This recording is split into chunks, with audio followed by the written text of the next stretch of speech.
American, where at least I know I'm free. And I won't forget the men who died, who gave that right to me. And I gladly stand up next to you and defend her still today. 'Cause there ain't no doubt I love this land. God bless the USA.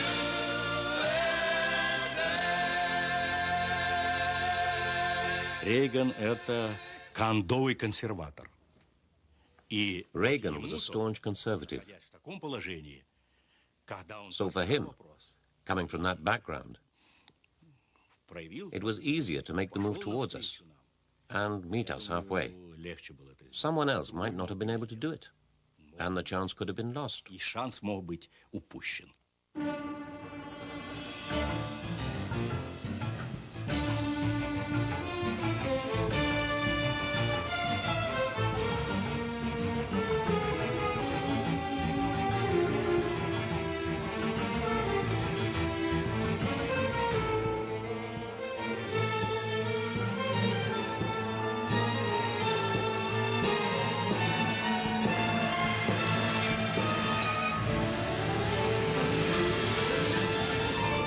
La Guerra Fría, la Guerra de las Galaxias, 1981-1988. One more time. Stand by your man. Give him 2 arms to cling to. Un concierto en los jardines de la Casa Blanca para una vieja estrella de Hollywood que se convirtió en presidente de Estados Unidos. Stand by your man. I knew that Ronald Reagan would bring this country back to the place it belonged. Not make you ashamed you as an American, make you proud you to be an American. Ronald Reagan had the ability to convey whatever he was thinking of in terms that everybody understood. He just seemed to have a warmness about him that the people felt. Now you're making me nervous. I love you. You're wonderful. Thank you. Ladies and gentlemen, I give you the B-1B. Ronald Reagan, un anticomunista acérrimo en la mayor parte de su vida adulta, creía que Estados Unidos había quedado atrás de la Unión Soviética en la carrera armamentista. I urge you to beware the temptation of blithely declaring yourselves above it all and label both sides equally at fault. To ignore the facts of history and the aggressive impulses of an evil empire, to simply call the arms race a giant misunderstanding, and thereby remove yourself from the struggle between right and wrong and good and evil. En los primeros años de la presidencia de Reagan parecía que el poder militar de la Unión Soviética estaba en su máximo nivel. I had no doubt that the Soviet goal was world domination. Their military posture, their actions, their foreign policy actions, their aggressive behavior, all of this contributed to that single conclusion.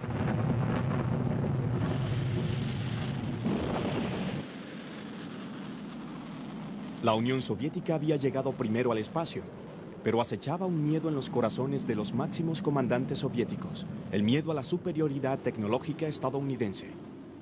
I had a meeting in Moscow with Marshal Agarkov, the chief of staff of the Soviet Armed Forces. And he said, you know, all modern military capability is based on the computer. You have little kids in America, 3 years old, who know how to deal with computers. It takes years here to train Soviet recruits in the military to use them, because they've never used them before. We're afraid of computers. If we start deploying computers, it's going to mean loss of political control for the Soviet leadership. Los ancianos líderes del Kremlin estaban aún dispuestos a soportar el costo agobiante de ser una superpotencia. Para la gente de la Unión Soviética, esto representaba el limitado abastecimiento de los productos básicos. The standard of living was very low. We lived from payday to payday. We couldn't feed our children properly. The food that was available was so poor, and the queues. We used to spend 3, 4, 5 hours queuing for some lousy sausage. Brezhnev introdujo una cara nueva en las filas del liderazgo del Kremlin, Mikhail Gorbachev. Se le ordenó que reformara la agricultura soviética. La tierra que Stalin había colectivizado brutalmente nunca había producido en abundancia. La agricultura soviética era muy ineficiente. When I became a director of large institute, which was responsible for space launches, the first priority was to supply workforce to collective farms during the harvest, and only then to consider how we can save our next launch program. Система трещала. The system was breaking down. People were rejecting it because it didn't allow them to find satisfaction or to show any initiative in their work. It didn't allow people to speak out freely. El presidente Reagan fue descrito por una minoría ruidosa de estadounidenses y por muchos europeos como un belicista. Ronnie, you're not dressed up scary for Halloween. Nance, if John F. Kennedy were alive today, he'd be younger than I am. I'm 75 years old, and I've got my finger on the button. I just couldn't think of anything more scary than that. Trick or treat, fellas.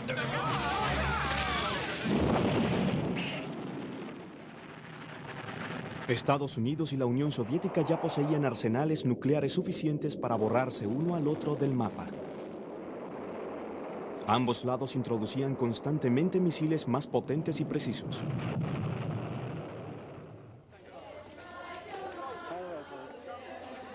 La renovada carrera armamentista y el discurso antisoviético de Reagan reactivó el movimiento antinuclear en Europa Occidental.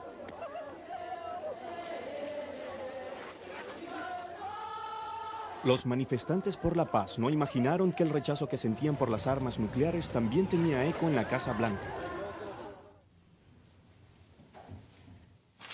The president viewed the concept of deterrence between us and the Soviet Union as no different than holding a cocked gun at each other's heads. It was very clear to me from the beginning that he was, to say the least, extremely uncomfortable. And as I began to understand later on, he was fundamentally, morally, ethically opposed to the concept of mutual assured destruction and deterrence as we know it. Los avances de las computadoras y de la tecnología láser prometían darle a Reagan y al mundo entero una salida al conflicto nuclear. Se adelantaba un nuevo sistema de defensa revolucionario. What if free people could live secure in the knowledge that their security did not rest upon the threat of instant U.S. retaliation to deter a Soviet attack, that we could intercept and destroy strategic ballistic missiles before they reached our own soil or that of our allies? I know this is a formidable technical task, one that may not be accomplished before the end of this century. I call upon the scientific community in our country, those who gave us nuclear weapons, to turn their great talents now to the cause of mankind and world peace, to give us the means of rendering these nuclear weapons impotent and obsolete. Good evening. This is the CBS Evening News. Dan Rather reporting tonight from Washington. President Reagan today followed up last night's defense policy speech. He gave the go-ahead to develop a space-age system designed to neutralize an enemy nuclear missile attack, a system domestic critics today called too high cost, too high tech, too pie in the sky. Suppose we had been talking in terms of 1940, and somebody had said, we can take a little atom. An atom is something you can't see. But when we explode that little atom, we can destroy a whole city. Would you have believed it? Would you have said, let's try it? Franklin Roosevelt said yes. Franklin Roosevelt is in history as a hero. For what? Producing an offensive weapon of mass destruction. Ronald Reagan, on the other hand, came into office and said, hey, We should have something that will stop this. La Iniciativa de Defensa Estratégica de Reagan, la IDE, conocida como la Guerra de las Galaxias por la película, contemplaba armas en satélites y en tierra que destruirían los misiles soviéticos con dardos y rayos láser. It was a shock. It's like all our hopes for beginning of the understanding how dangerous is this militarization of space just suddenly very evaporated. All the parity and stability created over many years through arms procurement and negotiations were disrupted. It meant that we too would need to spend huge amounts of money. It would begin a new phase in the arms race.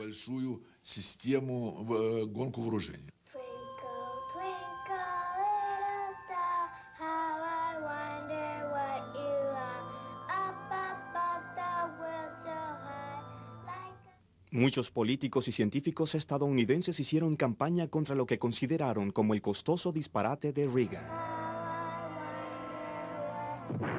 The heavens are for wonder, not for war. Stop Star Wars. Stop weapons in space. Los críticos de Reagan aseguraron que la IDE era demasiado costosa y que nunca funcionaría. Estaban horrorizados con las reducciones de los programas de bienestar social necesarias para financiarlo. Ronald Reagan descubrió que su aliada cercana, la primera ministra Margaret Thatcher, tampoco apoyaba a la IDE. Como firme creyente de la fuerza disuasiva nuclear, trató de persuadir a su amigo que abandonara su preciada Guerra de las Galaxias. Staff around the table afterwards said that Reagan had really gotten handbagged that day, and he called me to the Oval Office the next morning and he said, Bud, Margaret and we are just not getting along on this SDI issue. I wish you'd go to London and see if you can't at least lower the level of criticism publicly. We're going to have a tough time getting appropriations if this keeps up. She gave me the same lecture she'd given 2 weeks before, and seeing I was getting nowhere, I interjected during a pause. Prime Minister President Reagan believes that there's at least $300 million a year that ought to be subcontracted to British companies that would support SDI. And there was a long pause. She finally said there may be something to this after all. Leonid Brezhnev murió en noviembre de 1982. Fue reemplazado por el enfermo jefe de la KGB, Yuri Andropov. A Andropov le asustaban la IDE y los discursos antisoviéticos de Reagan. Convencido de que Occidente planeaba una guerra, Andropov ordenó una alarma mundial. La KGB vigilaba cada aspecto de la vida en Occidente. The banking system was to be closely watched, as were the hospitals and road-building programs. Were the banks attempting to convert their system to a war footing? Were hospitals preparing new beds and setting up blood banks for massive numbers of wounded?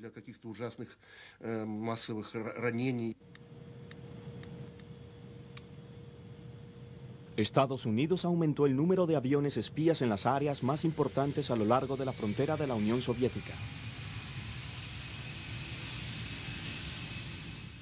Los aviones equipados con aparatos de vigilancia electrónica parecían vuelos comerciales que volaban con frecuencia cerca de las rutas de pasajeros.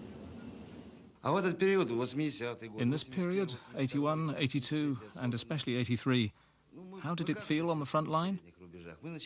Well, we were flying more often as there were more spy planes provoking us. We were in a constant state of tension. El 31 de agosto de 1983, un avión de la aerolínea surcoreana KAL, vuelo 007 con 269 pasajeros a bordo, salió de Anchorage rumbo a Seúl. El Boeing 747 se desvió de su ruta normal y entró al espacio aéreo de la Unión Soviética. I received a phone call informing me that an unidentified plane had been spotted over Kamchatka and that our attempts to contact it had been unsuccessful.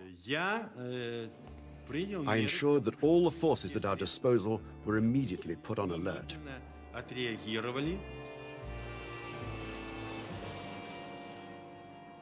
I said, take all measures, so that it is either forced to land on Sakhalin, or, if it will not cooperate, shoot it down. I could see 2 rows of windows which were lit up. I wondered if it was a civilian aircraft. Military cargo planes don't have such windows. I wondered what kind of plane it was, but I had no time to think. I had a job to do. I started to signal to him in international code. I informed him that he'd violated our airspace. He did not respond. Despite the signals from our planes, including warning shots with tracers, the pilot failed to react, simply continuing on his course. My orders were to destroy the intruder. I fulfilled my mission. El avión surcoreano fue derribado sobre la isla Sakhalin. Todas las personas a bordo murieron.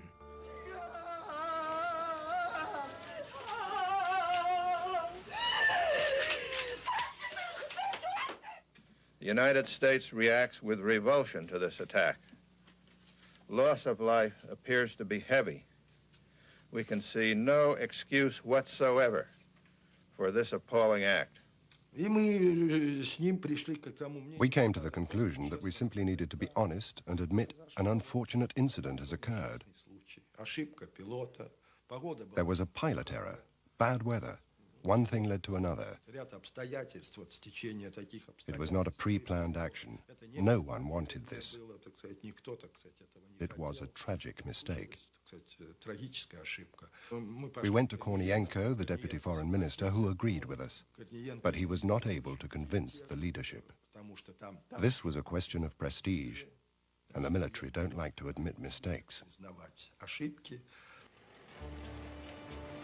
Ahora una sensación de crisis envolvía tanto a Oriente como a Occidente. Las conversaciones sobre el control de armas se suspendieron. Los cohetes soviéticos SS-20 se enfrentaban a los misiles Crucero y Pershing desplegados en Europa Occidental.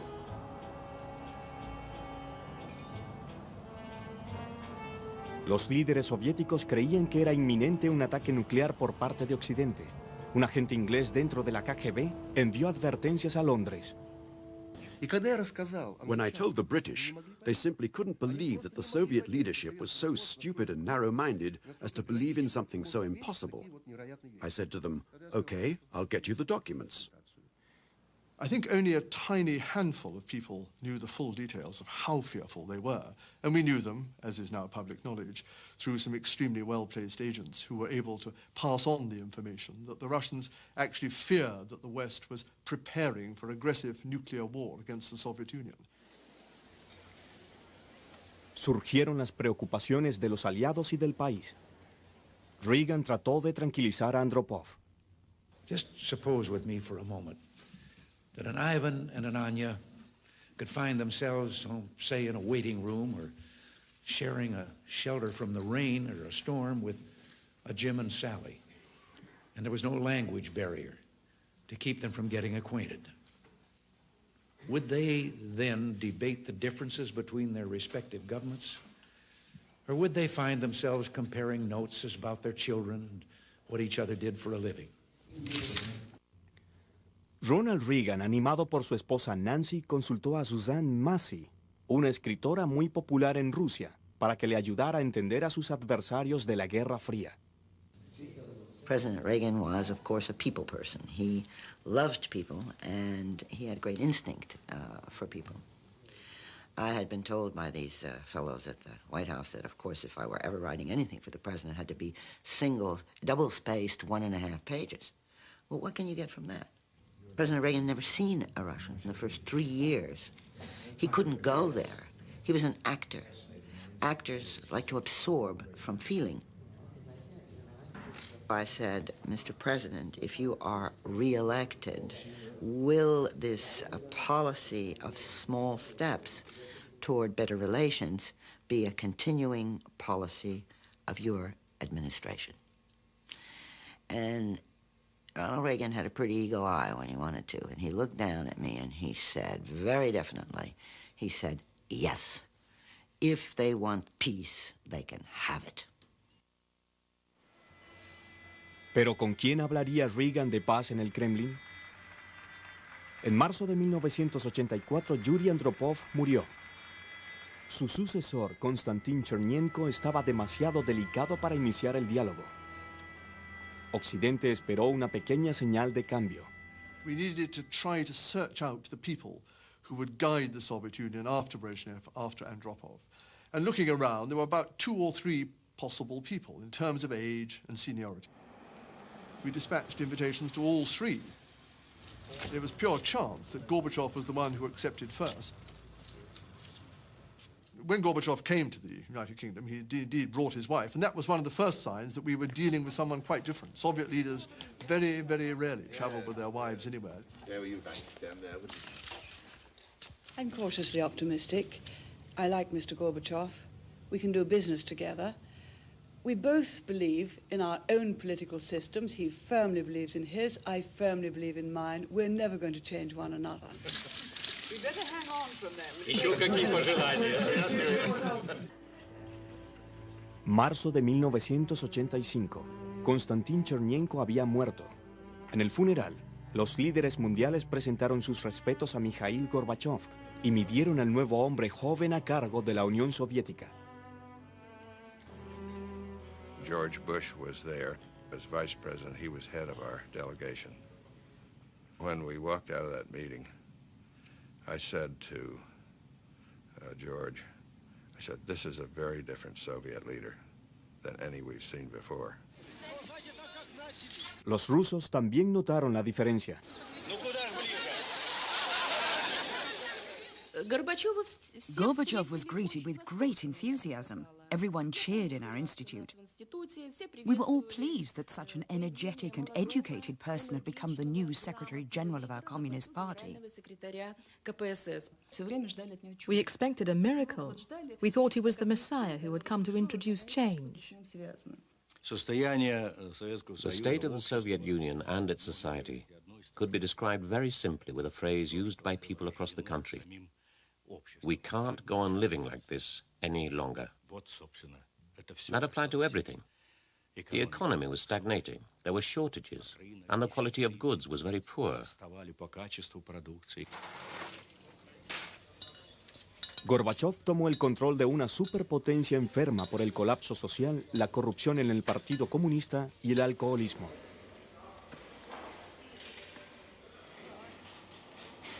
Para enfrentar estas enfermedades y revivir la economía deteriorada, Gorbachev declaró la reconstrucción o perestroika y un nuevo espíritu de honestidad, glasnost.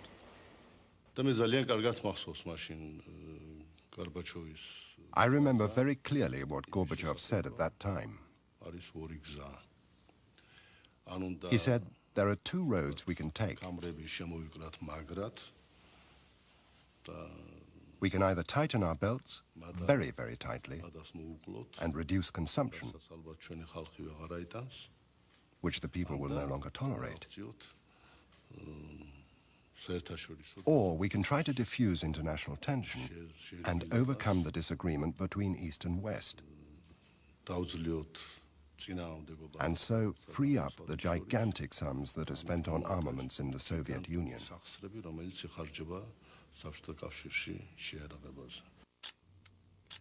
En Washington, Reagan tuvo que vencer la oposición en el interior de su propia administración antes de conocer al nuevo hombre en el Kremlin. I truly believe that Ronald Reagan would have had the foreign policy battle of his life, if not the broadly political battle of his life, starting within his own party and across this country, if he had tried to reach out to Gorbachev without a seconder for his point of view. But you want to. But you need to get away. It took Margaret Thatcher to talk first with the Gorbachev and then to publicly say, this is a man we can deal with. Ginebra, Suiza, noviembre de 1985. El escenario de la primera cumbre de superpotencias en 6 años estaba listo. Reagan también estaba muy interesado en averiguar si podía negociar con Gorbachev. I felt always that President Reagan was exactly the kind of man that Russians, under normal circumstances, would have really liked, the kind of American that they would really like. First of all, he was kind of an icon, you know, he's a cowboy, and they loved that. And the other was that he was very patriotic. You really had the sense that he was going to break into God Bless America every time you saw him, and it wasn't corny. He really believed it. And Soviet Union, even some of the most hardened, cynical Soviets, really respected patriotism. Muchas personas en Occidente se preguntaron si Ronald Reagan, de 74 años, podría con un Mikhail Gorbachev de 54 años. The president's aide came in and said, Mr. President, you know, do you want to put your coat on? And he said, no, I'm not sure. And somebody said, well, it's very cold outside. You should really wear a coat. It was announced that the Soviet cavalcade was at the gates. And Reagan turned and, without putting on his overcoat, walked to the door. And there was much speculation as to whether this tired old man, President of the United States, could keep up with this wily, energetic, young, vigorous communist. And to the amazement of the world, the old man goes down the steps, lickety-split, meets and greets the Soviet leader, who comes out all bundled up in an overcoat, hat, muffler, looking as though he were in Iceland rather than Geneva. La agenda de la cumbre, derechos humanos, Afganistán y el control de armas era abrumadora, pero el lenguaje corporal era alentador. De inmediato los dos líderes tuvieron una reunión privada. 20 minutes went by, 30 minutes went by, 40 minutes went by, and the White House guy who keeps the schedule going came around to me, and he said, I should go in and let them know they're going overtime. And I said, if you do that, you should be fired. The name of the game, it shows they're getting along. ¿Pero realmente se estaban llevando bien? I returned at the break to meet my colleagues. They asked, what's your impression? I said, I have met a caveman, a dinosaur. Los dos líderes estaban divididos, sobre todo por la iniciativa de defensa estratégica de Reagan, la Guerra de las Galaxias. Are you getting along? See that, can't you? It was a shouting match, not angry as much as two people, as I said, passionate in their views, with diametrically opposed positions. And this was the occasion in which the president said, but you must believe that this is so important for the safety of the world that I will give you the technology as we develop it. And Gorbachev laughed and said, Mr. President, surely you understand I can't believe that since you won't even give us the technology for milking machines. Mikhail Gorbachev se fue de Ginebra sin un acuerdo sobre su objetivo principal, frenar la carrera armamentista. Pero Estados Unidos y la Unión Soviética conversaban de nuevo.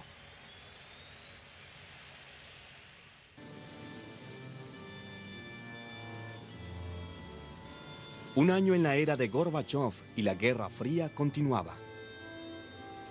El llamado de Ginebra para una segunda cumbre fue pospuesto repetidamente. Permaneció el temor de una guerra nuclear e incluso aumentó. During that period, we had a lot of ideological training. We were constantly told about Reagan's speeches, so we called the US imperialists the evil empire. We started going out to sea twice as often. We kept a huge number of submarines in the sea all the time, as close as possible to the US and British coasts. And the more submarines we sent out to sea, the more you sent out. This dangerous concentration and proximity of nuclear submarines could lead to unpredictable consequences. El desastre nuclear sí ocurrió, pero no entre las dos superpotencias. En abril de 1986, una explosión rompió el reactor número 4 en la planta nuclear de Chernobyl, en Ucrania, al norte de Kiev.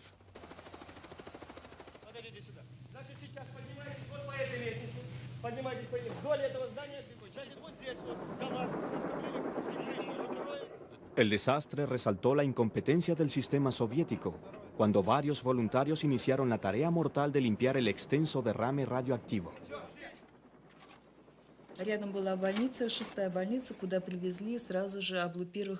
The firemen who got burnt while helping to extinguish the blaze were brought to a hospital near where I lived. At the time, people knew nothing about radiation, and there was a lot of confusion about how it was transmitted. The firemen died very soon after, and when they were buried, people were scared that the radiation would spread from their graves.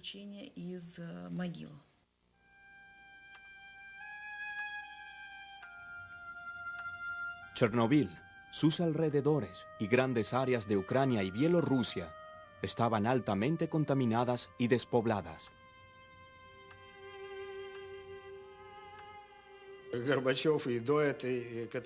Gorbachev knew even before that catastrophe about the danger of nuclear weapons. That explosion showed that even without war and without nuclear missiles, nuclear power could destroy humankind.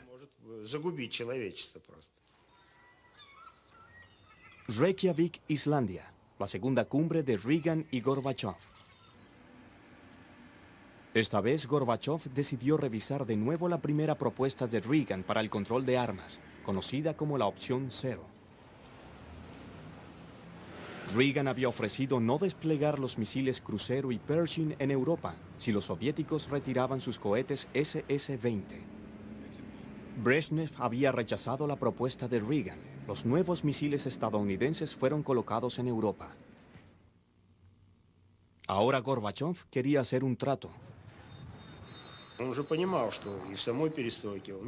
He understood that perestroika and the internal changes were starting to slow down, that he had little time on his hands.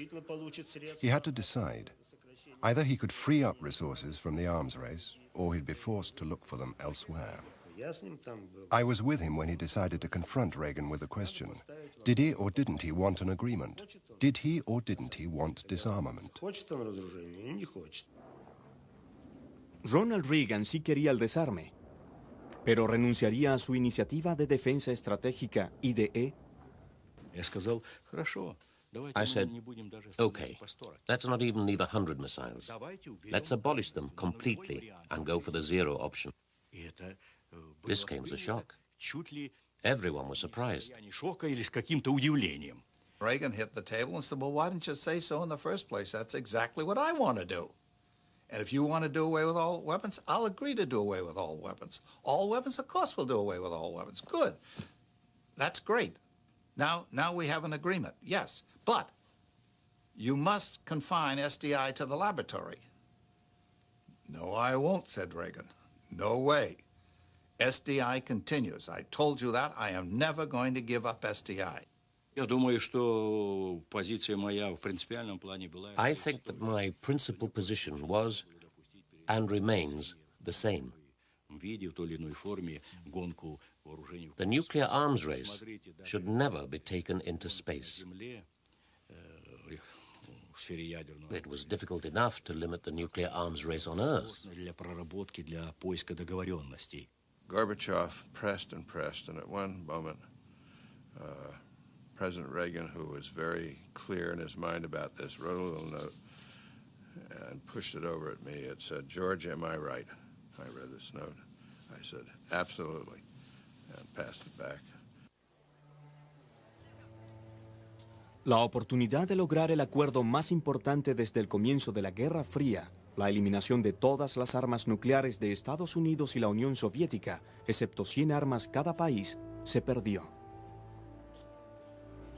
I have never felt so sad for a person in my life as I did for Ronald Reagan. He had been at it for 2 days. He had come, as he said to me, raising his fingers, Don, we were that close to an agreement, and he wouldn't give in. ¿Pero qué pensaban los soviéticos? At first glance, I would say that Reykjavik almost failed because we were unable to sign an agreement. But later, as we went to our press conference, Gorbachev and I spoke in the car, and we agreed that it was not a failure. And it was at that press conference that Gorbachev uttered a phrase which became famous, that it had been an intellectual breakthrough in relations between the United States and the Soviet Union. La amiga de Ronald Reagan, Margaret Thatcher, estaba muy preocupada. We were frankly caught quite badly by surprise when we learned that discussions were encompassing the concept of abolishing nuclear weapons altogether. That would, of course, laid waste the doctrine of nuclear deterrence, and we would have been left without the very center of our strategy. Luckily, from our point of view, the Reykjavik Agreement never came to anything because the Russians pushed their luck too far. Moscú. Otro avión extranjero abre una brecha en el espacio aéreo soviético. Los transeúntes observaron con asombro cómo el avión liviano Cessna aterrizaba en la Plaza Roja. El piloto era Matthias Rust, un joven de Alemania Occidental. Rust himself was treated extremely humanely. Imagine if something like this had happened before Gorbachev's time. There would have been no dialogue. He would have simply been lined up against the wall and shot the next day. Gorbachev liberó a Rust, pero usó la incursión como excusa para deshacerse de varios miembros del alto comando soviético. Los medios, la máquina de fax y la computadora estaban abriendo la Unión Soviética. Gorbachev y el Politburó veían televisión por satélite en sus oficinas. Después del boicot olímpico, los Juegos de la Buena Voluntad de 1986 se vieron en vivo en ambos lados de la cortina de hierro.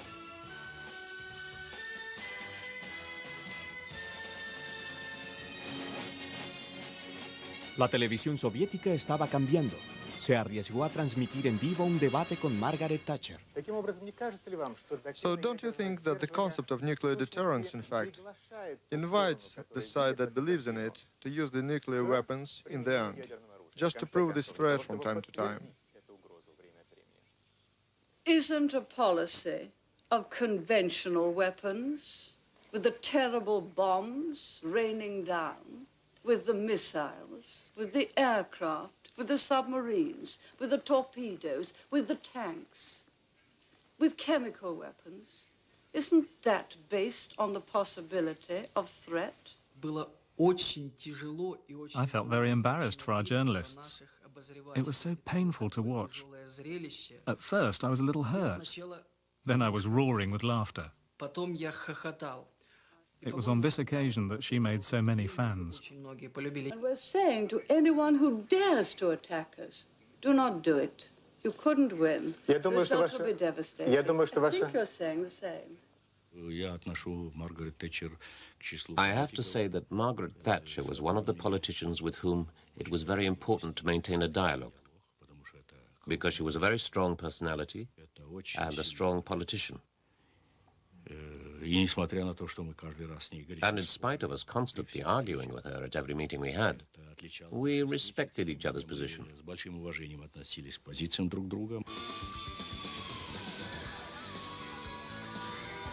La política glasnost de Gorbachev dejó al descubierto la cultura pop.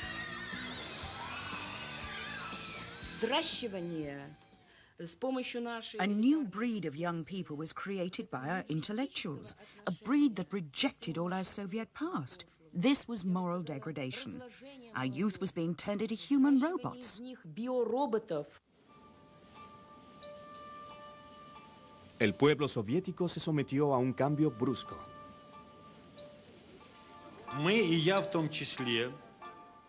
We became particularly worried by the end of 1987. We saw that the country was not going in the direction it should. The situation of the people was getting worse and worse. The situation of the armed forces was no better. Gorbachev reaccionó a la creciente oposición, impulsando los planes de reforma del Partido Comunista. И все-таки все то, что мы развернули через реформу, через демократию вот эту, через советы, через трудовые коллективы, через вот эти вещи все, включения. Вот это только путь. К этому надо. Там уже вы, власть в натуре будете держать. Основным достоинством Горбачева. The main achievement of Gorbachev's policies was that in the space of a year or two, he made the fear disappear, as if by magic.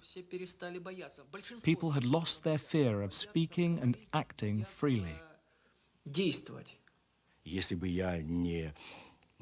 If I hadn't promoted the reforms, if I hadn't tried to let the people breathe freely, if I hadn't tried to open the door to glasnost and democracy, to stir the society, to get it thinking and acting, I would probably still be in my Secretary General's armchair today. I could have stayed there a lot longer, since I'm still quite young.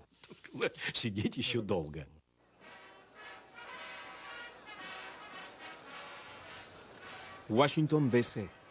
Ronald Reagan insistía todavía en su visión de la Guerra de las Galaxias. El Kremlin pensaba que nunca se realizaría y por lo tanto no debería retrasar los acuerdos de reducción de armas. Gorbachev, en Estados Unidos por primera vez, había venido a firmar un tratado histórico. Su visita, transmitida en vivo en la televisión soviética, mejoró su posición en casa y en el mundo. All I'd ever seen of Soviet leaders was Khrushchev banging his shoe on the table and some old men in drab uniforms all looking like Mao Zedong, you know, and had no personality and looked like they were zombies. Here comes Gorbachev. He was wearing a good, well-cut Brooks Brothers suit and a tie. He was even had on a white shirt. He was outgoing. He was meeting people. He was joking. And he was getting along with people in Washington, D.C. Ladies and gentlemen, the President of the United States and the General Secretary of the Central Committee of the Communist Party of the Soviet Union. Un refrán ruso que Reagan había aprendido de Suzanne Massie ahora parecía apropiado. The Russians like to talk in proverbs. It would be nice for you to know a few. And I said, you're an actor. You can learn them very quickly. And I gave him this. Mrs. Reagan was with us at the time, and she liked this one. And I said, here it is, and it was Doveryai, no Proveryai. Mr. General Secretary, though my pronunciation may give you difficulty, the maxim is Doveryai, no Proveryai. Trust but verify.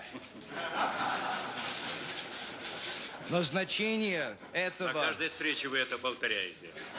You repeat that at every meeting.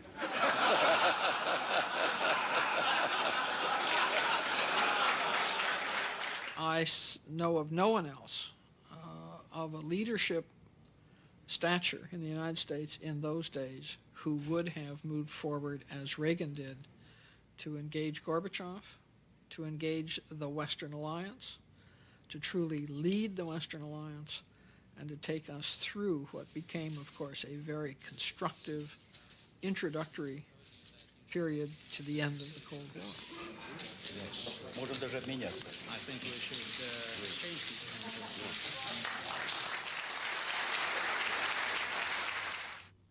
Ronald Reagan y Mikhail Gorbachev firmaron un acuerdo de largo alcance. Por primera vez, una categoría entera de armas nucleares sería abolida.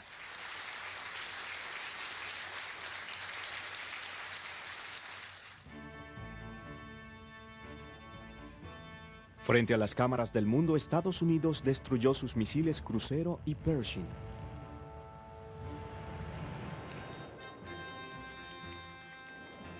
Los soviéticos desmantelaron sus SS-20. Marcando otro hito en la disminución de la tensión de la Guerra Fría, los equipos de inspección de ambos países supervisaron la destrucción.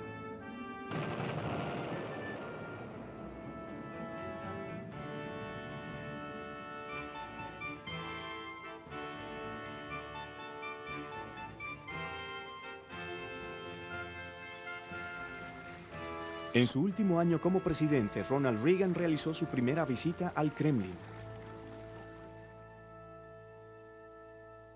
Lo que Mikhail Gorbachev y los periodistas querían saber era qué pensaba Ronald Reagan de la Unión Soviética ahora. You still think you're in an evil empire, Mr. President? No.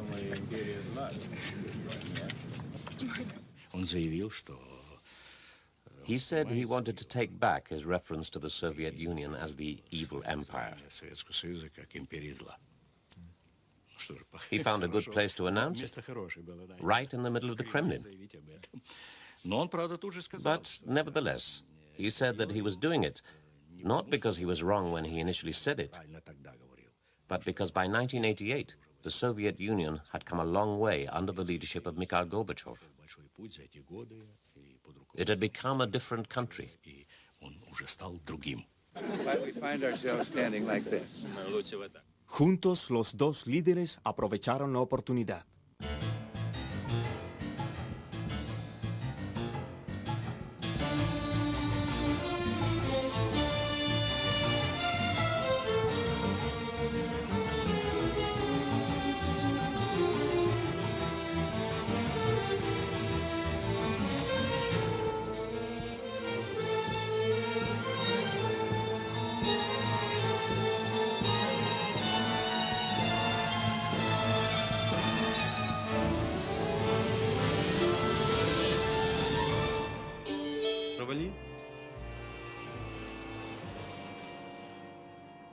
I said, take all measures, so that it is either forced to land on Sakhalin, or, if it will not cooperate, shoot it down. I could see 2 rows of windows which were lit up. I wondered if it was a civilian aircraft. Military cargo planes don't have such windows. I wondered what kind of plane it was, but I had no time to think. I had a job to do. I started to signal to him in international code. I informed him that he'd violated our airspace. He did not respond. Despite the signals from our planes, including warning shots with tracers, the pilot failed to react, simply continuing on his course. My orders were to destroy the intruder. I fulfilled my mission. El avión surcoreano fue derribado sobre la isla Sakhalin. Todas las personas a bordo murieron.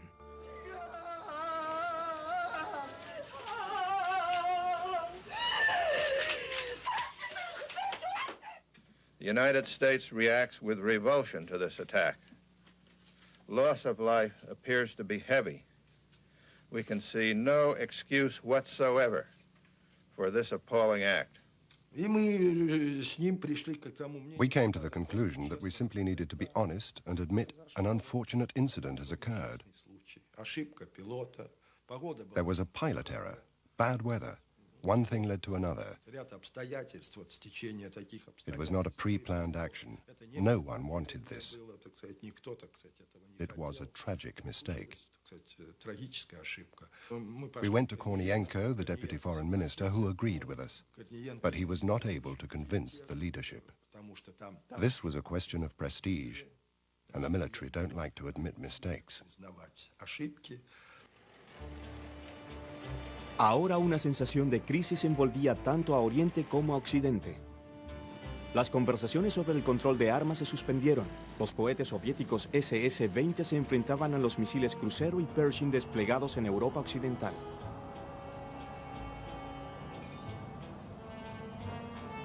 Los líderes soviéticos creían que era inminente un ataque nuclear por parte de Occidente. Un agente inglés dentro de la KGB envió advertencias a Londres. When I told the British, they simply couldn't believe that the Soviet leadership was so stupid and narrow-minded as to believe in something so impossible. I said to them, okay, I'll get you the documents. I think only a tiny handful of people knew the full details of how you sent out. This dangerous concentration and proximity of nuclear submarines could lead to unpredictable consequences. El desastre nuclear sí ocurrió, pero no entre las dos superpotencias. En abril de 1986, una explosión rompió el reactor número 4 en la planta nuclear de Chernobyl, en Ucrania, al norte de Kiev.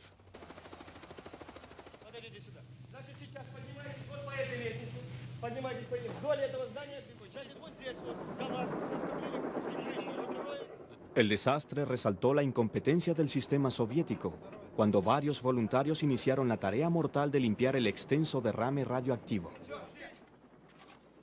The firemen who got burnt while helping to extinguish the blaze were brought to a hospital near where I lived. At the time, people knew nothing about radiation, and there was a lot of confusion about how it was transmitted. The firemen died very soon after, and when they were buried, people were scared that the radiation would spread from their graves.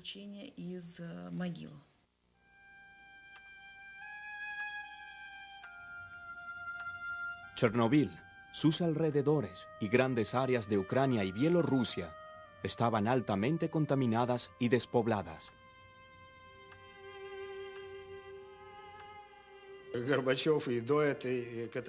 Gorbachev knew even before that catastrophe about the danger of nuclear weapons. That explosion showed that even without war and without nuclear missiles, nuclear power could destroy humankind. Reykjavik, Islandia, la segunda cumbre de Reagan y Gorbachev.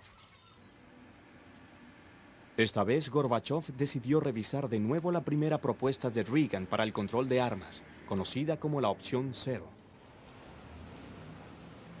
Reagan había ofrecido no desplegar los misiles Crucero y Pershing en Europa si los soviéticos retiraban sus cohetes SS-20.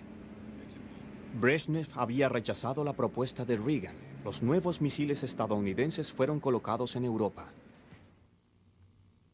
Ahora Gorbachev quería hacer un trato. He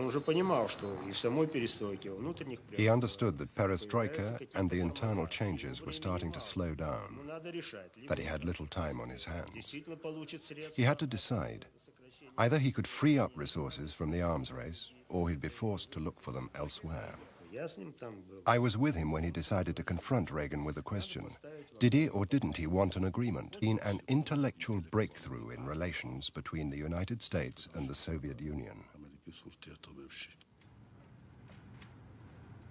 La amiga de Ronald Reagan, Margaret Thatcher, estaba muy preocupada.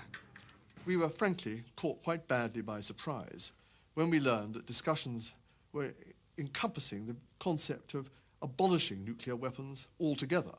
That would, of course, laid waste the doctrine of nuclear deterrence, and we would have been left without the very center of our strategy. Luckily, from our point of view, the Reykjavik Agreement never came to anything because the Russians pushed their luck too far. Moscú. Otro avión extranjero abre una brecha en el espacio aéreo soviético.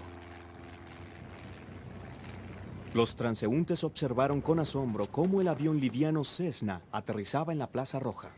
El piloto era Matthias Rust, un joven de Alemania Occidental. Rust himself was treated extremely humanely. Imagine if something like this had happened before Gorbachev's time.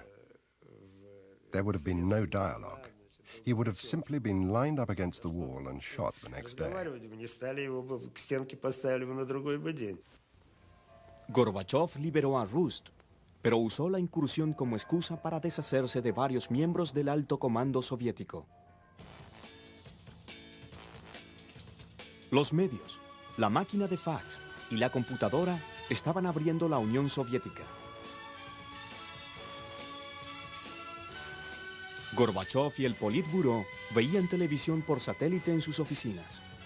Después del boicot olímpico, los Juegos de la Buena Voluntad de 1986 se vieron en vivo en ambos lados de la cortina de hierro.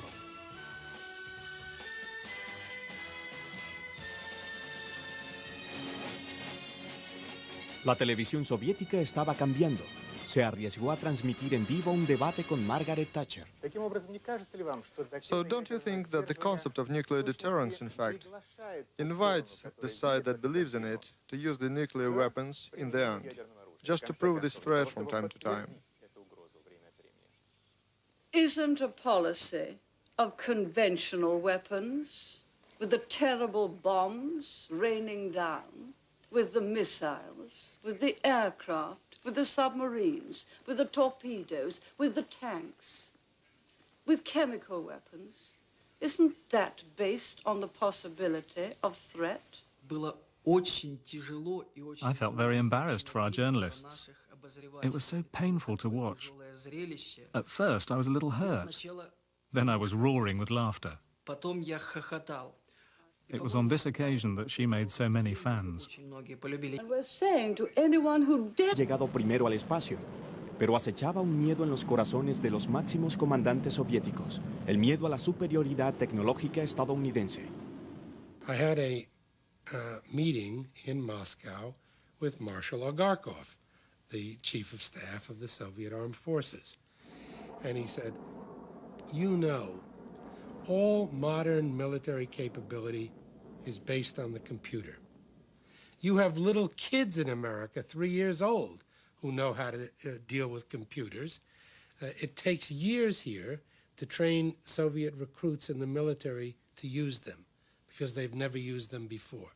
We're afraid of computers. If we start deploying computers, it's going to mean loss of political control for the Soviet leadership. Los ancianos líderes del Kremlin estaban aún dispuestos a soportar el costo agobiante de ser una superpotencia. Para la gente de la Unión Soviética, esto representaba el limitado abastecimiento de los productos básicos. The standard of living was very low. We lived from payday to payday. We couldn't feed our children properly. The food that was available was so poor, and the queues. We used to spend 3, 4, 5 hours queuing for some lousy sausage. Brezhnev introdujo una cara nueva en las filas del liderazgo del Kremlin, Mikhail Gorbachev. Se le ordenó que reformara la agricultura soviética. La tierra que Stalin había colectivizado brutalmente nunca había producido en abundancia. La agricultura soviética era muy ineficiente. When I became a director of Lach Institute, which was responsible for space launches, the first priority was to supply workforce to collective farms during the harvest, and only then to consider how we can save our next launch program. The system was breaking down. People were rejecting it because it didn't allow them to find satisfaction or to show any initiative in their work. It didn't allow people to speak out freely. El presidente Reagan fue descrito por una minoría ruidosa de estadounidenses y por muchos europeos como un belicista. Ronnie, you're not dressed up scary for Halloween. Nance, if John F. Kennedy were alive today, he'd be younger than I am. I'm 75 years old, and I've got my finger on the button. I just couldn't think of anything more scary than that. Trick or treat, fellas.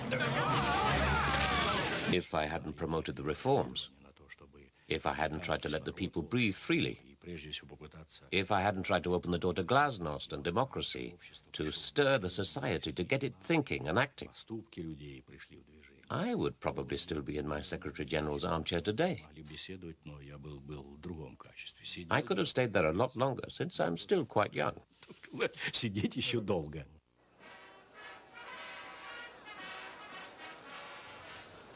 Washington, D.C. Ronald Reagan insistía todavía en su visión de la guerra de las galaxias. El Kremlin pensaba que nunca se realizaría y por lo tanto no debería retrasar los acuerdos de reducción de armas. Gorbachev, en Estados Unidos por primera vez, había venido a firmar un tratado histórico. Su visita, transmitida en vivo en la televisión soviética, mejoró su posición en casa y en el mundo. All I'd ever seen of Soviet leaders was Khrushchev banging his shoe on the table and some old men in drab uniforms all looking like Mao Zedong, you know, and had no personality and looked like they were zombies. Here comes Gorbachev. He was wearing a good, well-cut Brooks Brothers suit and tie. He was even had on a white shirt. He was outgoing. He was meeting people. He was joking. And he was getting along with people in Washington, D.C. Ladies and gentlemen, the President of the United States and the General Secretary of the Central Committee of the Communist Party of the Soviet Union. Un refrán ruso que Reagan había aprendido de Suzanne Massie ahora parecía apropiado. The Russians like to talk in proverbs. It would be nice for you to know a few. And I said, you're an actor. You can learn them very quickly. And I gave him this. Mrs. Reagan was with us at the time, and she liked this one. And I said, here it is, and it was Daveriai, no Praveriai. Mr. General Secretary, though my pronunciation may give you difficulty, the maxim is Dovayai no provayai. Trust but verify. Назначение этого... На каждой встрече вы это повторяете. You repeat that at every meeting.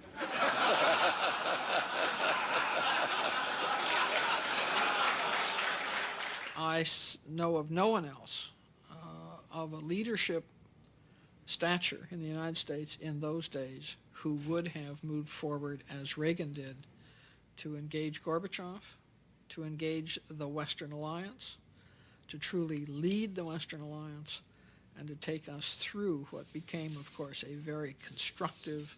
Preocupada. We were frankly caught quite badly by surprise when we learned that discussions were encompassing the concept of abolishing nuclear weapons altogether. That would, of course, laid waste the doctrine of nuclear deterrence, and we would have been left without the very center of our strategy. Luckily, from our point of view, the Reykjavik Agreement never came to anything because the Russians pushed their luck too far. Moscú. Otro avión extranjero abre una brecha en el espacio aéreo soviético. Los transeúntes observaron con asombro cómo el avión liviano Cessna aterrizaba en la Plaza Roja. El piloto era Matthias Rust, un joven de Alemania Occidental. Rust himself was treated extremely humanely. Imagine if something like this had happened before Gorbachev's time. There would have been no dialogue. He would have simply been lined up against the wall and shot the next day. Gorbachev liberó a Rust, pero usó la incursión como excusa para deshacerse de varios miembros del alto comando soviético. Los medios, la máquina de fax y la computadora estaban abriendo la Unión Soviética. Gorbachev y el Politburó veían televisión por satélite en sus oficinas. Después del boicot olímpico, los Juegos de la Buena Voluntad de 1986 se vieron en vivo en ambos lados de la cortina de hierro.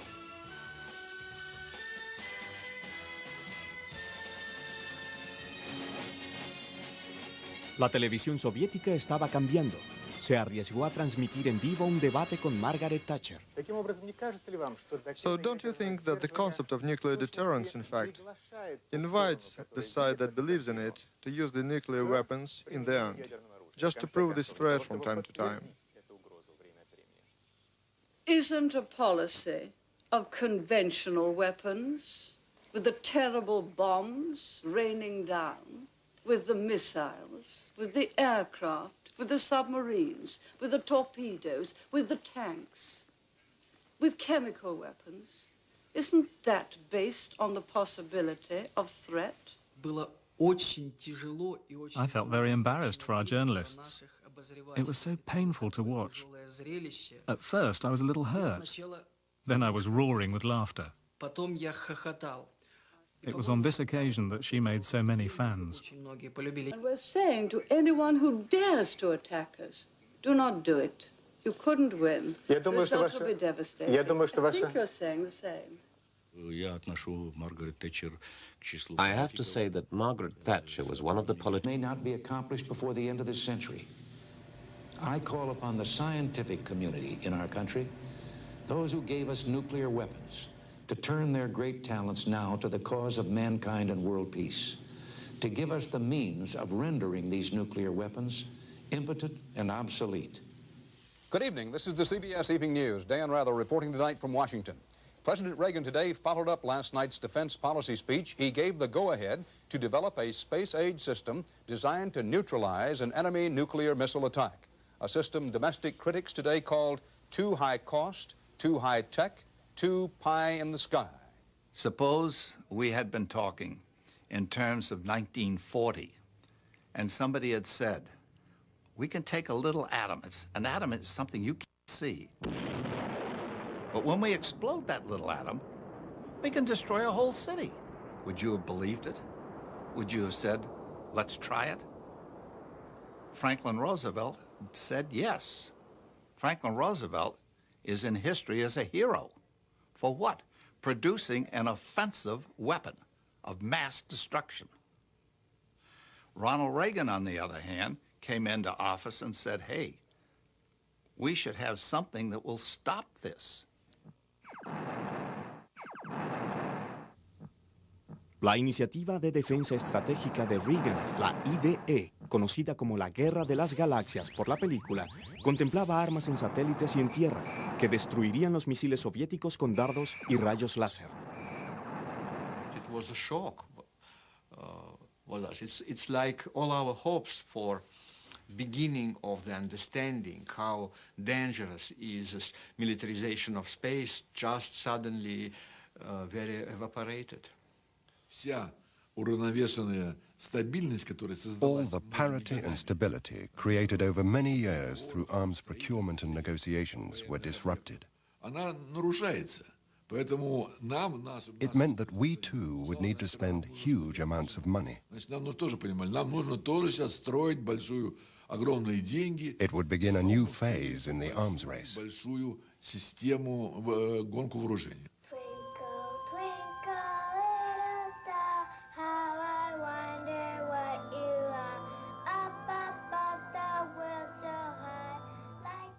Muchos políticos y científicos estadounidenses hicieron campaña contra lo que consideraron como el costoso disparate de Reagan.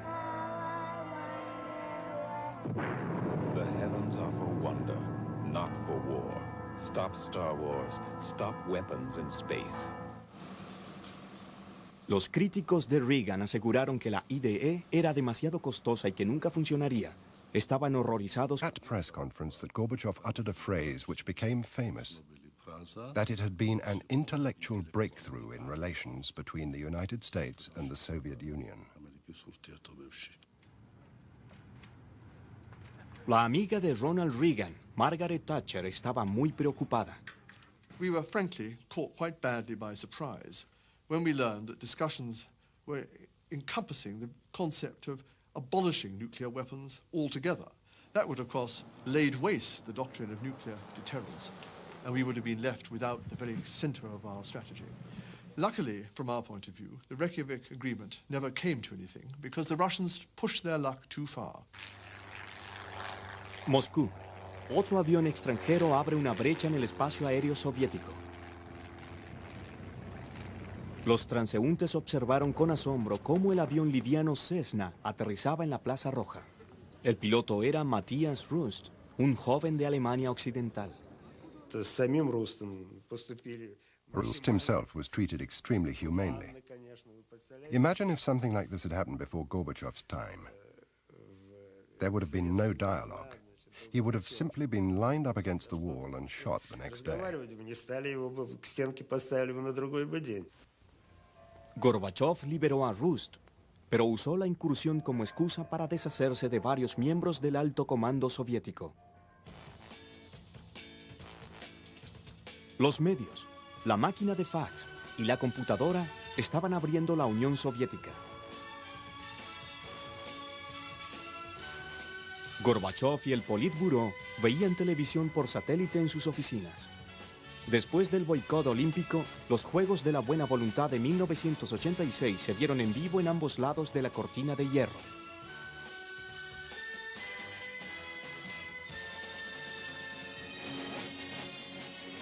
La televisión soviética estaba cambiando. Se arriesgó a transmitir en vivo un debate con Margaret Thatcher.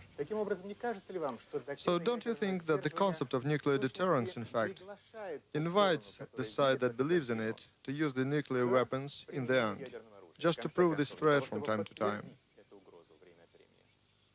isn't a policy of conventional weapons, with the terrible bombs raining down, with the missiles, with the aircraft, with the submarines, with the torpedoes, with the tanks, with chemical weapons. Isn't that based on the possibility of threat? I felt very embarrassed for our journalists. It was so painful to watch. At first, I was a little hurt. Then I was roaring with laughter. It was on missiles, with the aircraft, with the submarines, with the torpedoes, with the tanks, with chemical weapons. Isn't that based on the possibility of threat? I felt very embarrassed for our journalists. It was so painful to watch. At first, I was a little hurt. Then I was roaring with laughter. It was on this occasion that she made so many fans. And we're saying to anyone who dares to attack us, do not do it. You couldn't win. The result will be devastating. I think you're saying the same. I have to say that Margaret Thatcher was one of the politicians with whom it was very important to maintain a dialogue, because she was a very strong personality and a strong politician.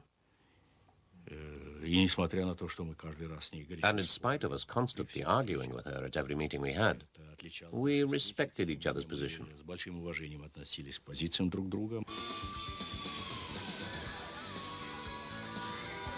La política glasnost de Gorbachev dejó al descubierto la cultura pop.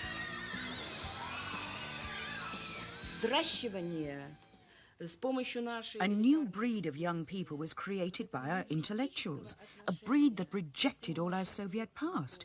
This was moral degradation. Our youth was being turned into human robots. El pueblo soviético se sometió a un cambio brusco. We became particularly worried by the end of 1987. We saw that the country was not going in the direction it should. The situation of the people was getting worse and worse. The situation of the armed forces was no better. Gorbachev reaccionó a la creciente oposición, impulsando los planes de reforma del Partido Comunista.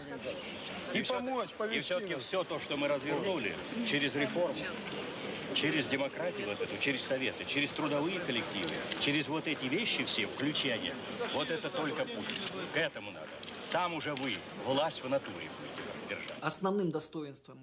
The main achievement of Gorbachev's policies was that in the space of a year or two, he made the fear disappear, as if by magic. People had lost their fear of speaking and acting freely. If I hadn't promoted the reforms, if I hadn't tried to let the people breathe freely, if I hadn't tried to open the door to glasnost and democracy, to stir the society, to get it thinking and acting. Had no personality and looked like they were zombies. Here comes Gorbachev. He was wearing a good, well-cut Brooks Brothers suit and a tie. He even had on a white shirt. He was outgoing. He was meeting people. He was joking. And he was getting along with people in Washington, D.C. Ladies and gentlemen, the President of the United States and the General Secretary of the Central Committee of the Communist Party of the Soviet Union. Un refrán ruso que Reagan había aprendido de Suzanne Massie ahora parecía apropiado. The Russians like to talk in proverbs. It would be nice for you to know a few. And I said, you're an actor. You can learn them very quickly.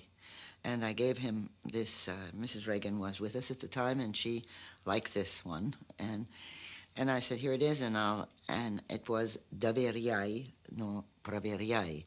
Mr. General Secretary, though my pronunciation may give you difficulty, the maxim is doveryai, no proveryai. Trust but verify. Назначение этого... На каждой встрече вы это повторяете. You repeat that at every meeting.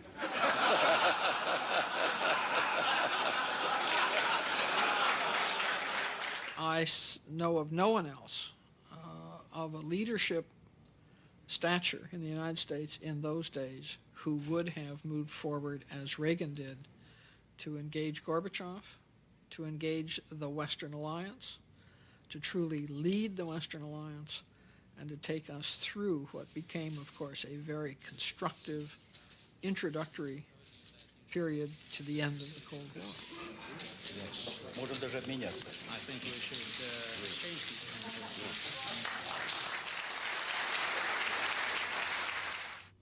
Ronald Reagan y Mikhail Gorbachev firmaron un acuerdo de largo alcance. Por primera vez, una categoría entera de armas nucleares sería abolida.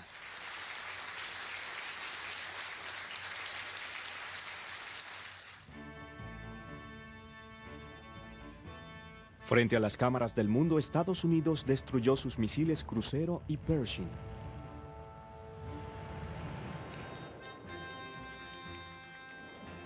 Los soviéticos desmantelaron sus SS-20. Marcando otro hito en la disminución de la tensión de la Guerra Fría, los equipos de inspección de ambos países supervisaron la destrucción.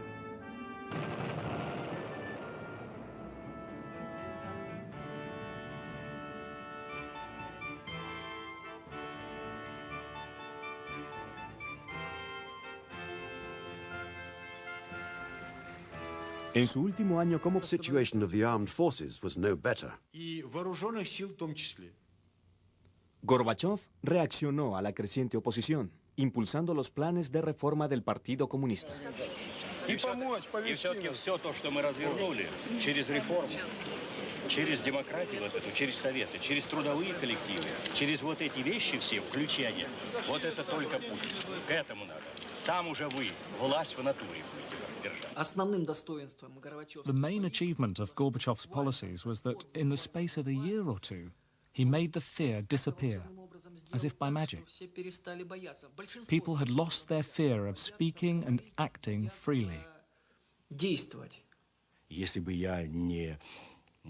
If I hadn't promoted the reforms, if I hadn't tried to let the people breathe freely, if I hadn't tried to open the door to glasnost and democracy, to stir the society, to get it thinking and acting, I would probably still be in my Secretary General's armchair today. I could have stayed there a lot longer, since I'm still quite young. Сидеть еще долго.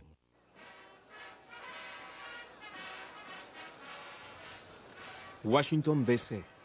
Ronald Reagan insistía todavía en su visión de la Guerra de las Galaxias. El Kremlin pensaba que nunca se realizaría y por lo tanto no debería retrasar los acuerdos de reducción de armas. Gorbachev, en Estados Unidos por primera vez, había venido a firmar un tratado histórico. Su visita, transmitida en vivo en la televisión soviética, mejoró su posición en casa y en el mundo. All I'd ever seen of Soviet leaders was Khrushchev banging his shoe on the table and some old men in drab uniforms all looking like Mao Zedong, you know, and had no personality and looked like they were zombies. Here comes Gorbachev. He was wearing a good, well-cut Brooks Brothers suit and a tie. He was even had on a white shirt. He was outgoing. He was meeting people. He was joking. And he was getting along with people in Washington, D.C. Ladies and gentlemen, the President of the United States and the General Secretary of the Central Committee of the Communist Party of the Soviet Union. Un refrán ruso que Reagan había aprendido de Suzanne Massie ahora parecía apropiado. The Russians like to talk in proverbs. It would be nice for you to know a few. And I said, you're an actor. You can learn them very quickly. And I gave him this. Mrs. Reagan was with us at the time, and she liked this one. And I said, here it is, and it was Doveryai, no Proveryai. Mr. General Secretary, though my